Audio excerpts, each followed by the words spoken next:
সুপ্রভাত বন্ধুরা, কেমন আছেন সবাই? নিশ্চয়ই ভালোই আছেন। শ্যামলিজ লাইফস্টাইলে আবারও একটা নতুন ব্লগে আপনাদের সকলকে সুস্বাগতম।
আচ্ছা,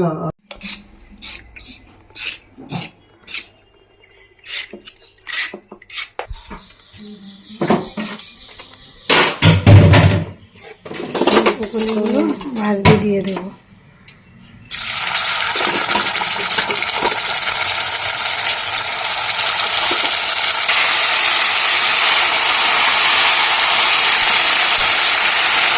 নুন দিয়ে ভাজতে দিয়ে দিয়েছি, এবার আলুগুলো দিয়ে দেবো, একসঙ্গে ভেজে নেব। এই ব্রোকলিটা না এনেছি আমার দিদির বাড়ি থেকে, মানে এই যে বড়দির বাড়ি যে ভিডিও পাঠিয়েছিলাম 23শে জানুয়ারি, তো সেখান থেকে এদেরকে ব্রোকলি চাষও করেছে, ওখান থেকে আমাকে ব্রোকলি দিয়েছিল, ওই জন্য আজকে এই ব্রোকলিটা ভাজি রান্না করে নিলাম।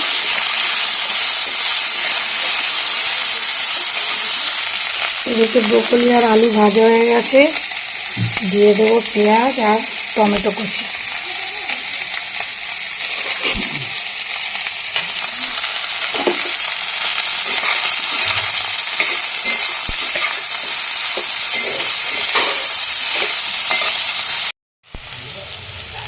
দিয়ে দিলাম হলুদ, দিয়ে দিলাম লঙ্কা গুঁড়ো, জিরা গুঁড়ো, ধনিয়া গুঁড়ো, দিয়ে দেবো জল।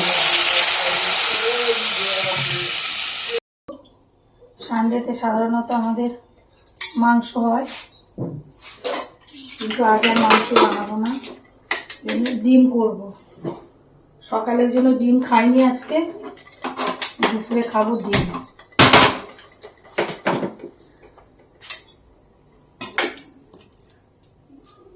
আর এদিকে শিম আলু সিদ্ধ দিয়ে দেবো। ওই যে আমি দিদির বাড়ি গিয়েছিলাম না, তো দিদির বাড়িতে আসার সময় দিদি ওদের চাষের কিছু আনাজ আমাকে দিয়ে দিয়েছিল, সেটার আমার ভিডিও করা হয়নি। যাই হোক, চাষের আনাজ দিয়ে দিয়েছিল, তো সেটাই আর কি। সকালে যে ব্রোকলিটা, হ্যাঁ দাঁড়া শুনছি, সকালে যে ব্রোকলিটা আমি করলাম, ওটাও তো দিদির বাড়ি থেকেই দিয়েছিল। আর আজকে শিম রান্না করব।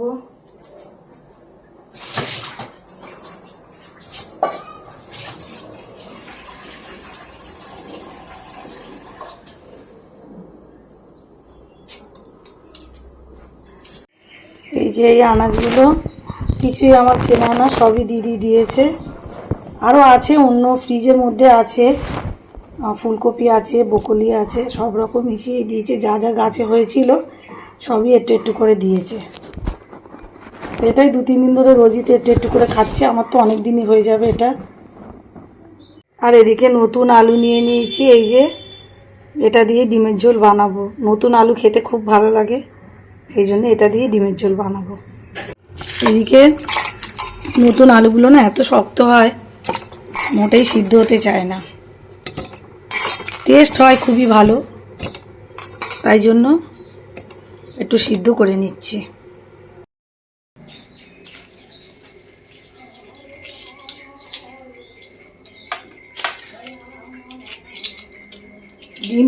এদিকে ডিম ছাড়িয়ে আর পেঁয়াজ টমেটো সব কেটে রেখে দিলাম, দিয়ে আলু সিদ্ধ করতে দিয়ে দিয়েছি। এদিকে ভাতও বসিয়ে দিয়েছি। এবার যে বিছানাটা তুলতে, আসলে আজ তো রবিবার, তো সকালবেলা একটু ছেলেকে পড়াচ্ছিলাম, সেই কারণে অর্ধেক কাজকর্ম আমার হয়নি। আর একটু চুলে তেলও দিয়েছি, কিছু মনে করবেন না, শ্যাম্পু করতে হবে, তেলও দিয়েছি। আর হচ্ছে ছেলেকে পড়াচ্ছিলাম, তো ওই জন্য দেরি হয়ে গেছে আজকে রান্নাবান্না করতে। এদিকে বিছানাটাও তোলা হয়নি, এমনি সব কাজ হয়ে গেছে। সকালে তো দেখিয়েছি, ঘরটার মুছে টুছে সব টিপটপ করা হয়ে গেছে, শুধু বিছানাটা তোলা হয়নি। তো বিছানাটা তুলবো, রান্নাটা বাকি ছিল। তার আগে পড়াচ্ছিলাম, এখনও লিখতে দিয়ে দিয়েছি। বলে তুই লেখ, আমি আমার কাজগুলো করি, যেন লিখতে দিয়েছি। আর এত শীতকালে না গা হাত পা যেন কেমন হচ্ছে। যাই হোক, যাই বিছানাটা গুছিয়ে আসি। দেখি বিছানা তুলে এই যে জামা কাপড় কাচতে দিয়ে গেছিলাম সকালবেলা, সেগুলো মেলা হয়নি, তো এখন মেলতেই হবে, নাহলে আবার শুকোবে না। শুকনো তো হয়েই গেছে, বেশি তো সময় লাগে না শুকাতে।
এদিকে ডিমগুলো একটু লাল লাল করে ভেজে নিলাম, হলুদ আর লবণ দিয়ে, তাহলে না ডিমটা বেশ ভালো খেতে হয়।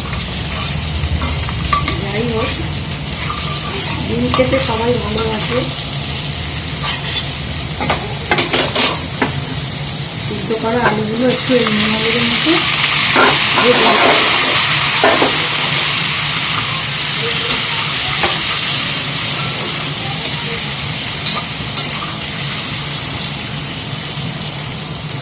এদিকে আলুটা ভাজতে থাকুক। একটু তেজপাতা, গোটা গরম মশলা সাইড দিয়ে দিলাম। আলুটা ভাজার সাথে সাথে এটাও ভাজা হয়ে যাবে।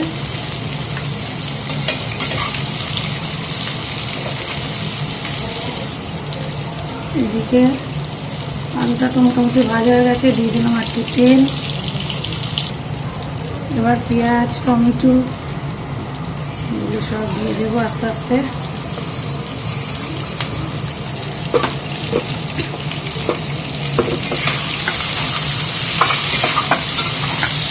নতুন আলু দিয়ে ডিমের ঝোল আমি একদিনও করিনি, আজকে কাজ করছি। মাঝে একদিন নতুন আলু দম বানিয়েছিলাম, খুব ভালো লেগেছে খেতে। তো ওই জন্য আজকে ভাবলাম যে গোটা গোটাই রাখি আলুগুলো।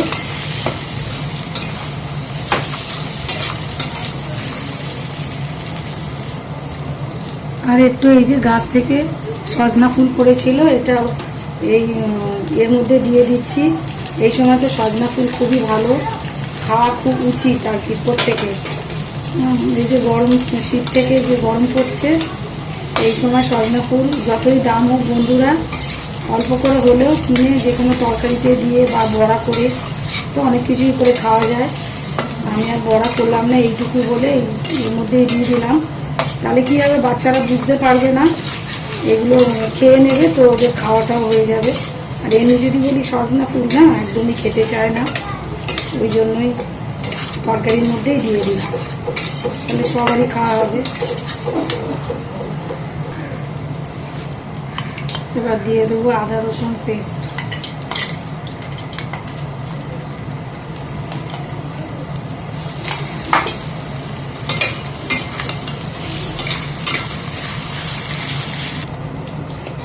এবার আদা রসুনটা ভাজা হয়ে গেছে, মানে কষা হয়ে গেছে। এবার দিয়ে দেবো একে একে মশলাগুলো। তো দিয়ে দিলাম হলুদ গুঁড়ো, জিরা গুঁড়ো,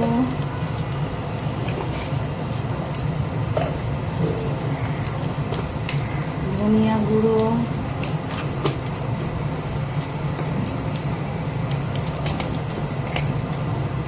আর লঙ্কা গুঁড়ো।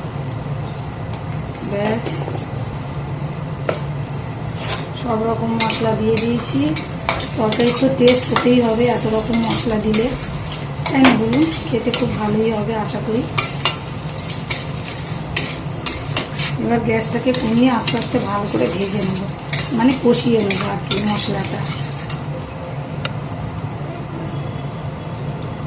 এবার দিয়ে দেবো লবণ। আগে তো সিদ্ধ করার সময় লবণ দিয়েছিলাম, আবার ভাজার সময়ও দিয়েছি, ওই জন্য অল্প করেই দিলাম লবণটা। এদিকে আমার তেলটাও ছেড়ে গেছে। এবার দিয়ে দেবো হচ্ছে জল। এই যে প্রেশার কুকারে যে আলুটা সিদ্ধ করেছিলাম, এই গরম জলটা দিয়ে দিলাম।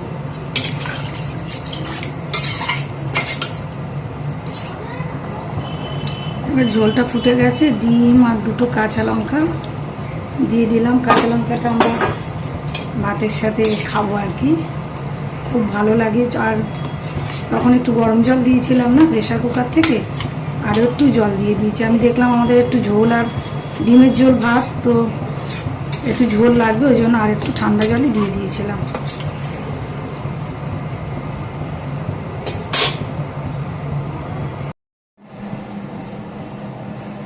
এদিকে রান্নাটা হচ্ছে, ভাবলাম এগুলো একটু গুছিয়ে নিই। গোছানো হয়ে গেছে, একটু মোছামুছিও করে দিচ্ছি। কাজ করতে করতেই যদি, মানে রান্না টান্না করতে করতে রান্নার ফাঁকে যদি এগুলো করে নিই না, আমার বেশ তাড়াতাড়ি কাজ হয়। নাহলে না একদম সময় পাই না। কাজ করতে করতে, যে কোনো কাজ, রান্নাঘরের কাজ সামলে, মানে রান্না করতে করতে দেখেছি তাড়াতাড়ি হয় কাজ। যাই হোক, মোছাটা হয়ে গেল, এবার এই পাশটা একটু মুছে নেবো, হয়ে যাবে। এটা আজকে আমার ভাতের মধ্যেই দিয়ে দিয়েছি, নাহলে অনেক সময় প্রেশার কুকারেই সিটি দিয়ে নিই। আজকে আর ইচ্ছা করছিল না।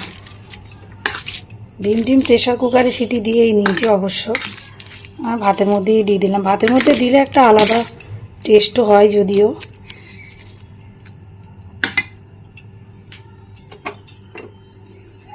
আর এই যে শুকনো লঙ্কা ভেজে নিয়েছি, মাখবো। আর এই যে ডিমের ঝোল আমার রেডি। এই হচ্ছে দুপুরের লাঞ্চ মেনু, শিম আলু সিদ্ধ আর ডিমের ঝোল।